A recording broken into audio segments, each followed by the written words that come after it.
Hello friends, मेरी mummy के channel को लाइक एंड सब्सक्राइब करो। कहवा से कल सोया भाई, कहवा से पानी जी, कहवा से बुआया भाई कलसा गोठवई जी, कहवा से बुआया भाई कलसा गोठवई जी। कोरा घर से कल सोया भाई गंगा जी से पानी जी, ससुरे से बुआया वही कलसा गोठा वही जी, ससुरे से बुआया वही कलसा गोठा वही जी। तुआरे से पापा उठ वही मारवा में ठाड़ा जी, कहूले भू मोरी बेटी कलसा गोठाई जी, कहूले भू मोरी बेटी कलसा गोठाई जी।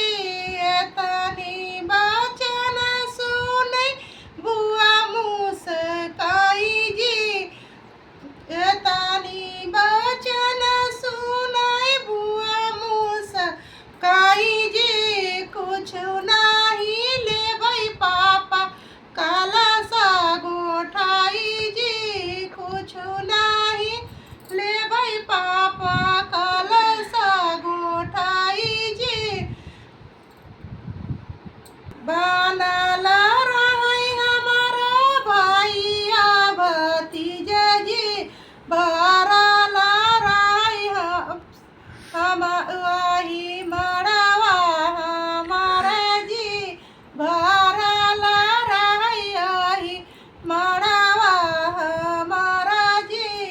कहवा से कलसाया कहवा से पानी जी, कहवा से बुआया कलसा गोठाई जी, कहवा से बुआया वही कलसा गोठाई जी।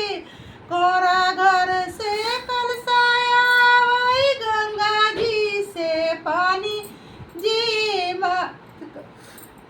कोहरा घर से कलसाया वही गंगा जी से पानी जी, ससुरे से बुआया वही कलसा गोठाई जी, ससुरे से बुआया वही कलसा गोठाई जी। दुआरे से भैया उठा मड़वा में ठाड़ा जी, कहूले मोरी बहिनी कलसा गोठाई जी, कहूले मोरी बहिनी कलसा गोठाई जी। एतनी बचन सुनै बुआ मुस्काई जी, कुछ नहीं लेबै भैया